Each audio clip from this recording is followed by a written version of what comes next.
আজকে আমি আমার গোলাপ গাছগুলোতে এই যে সার প্রয়োগ করব।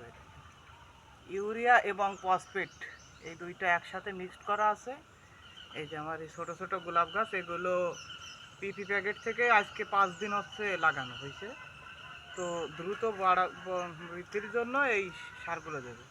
বেশি না, সামান্য, জাস্ট 5-6 দানা করে এক এক গাছ প্যাকেটের ভিতর দিয়ে দেবো। 5-6 দানা করে সার, বেশি দেওয়া যাবে না, বেশি দিলে গাছ মারা যাইতে পারে।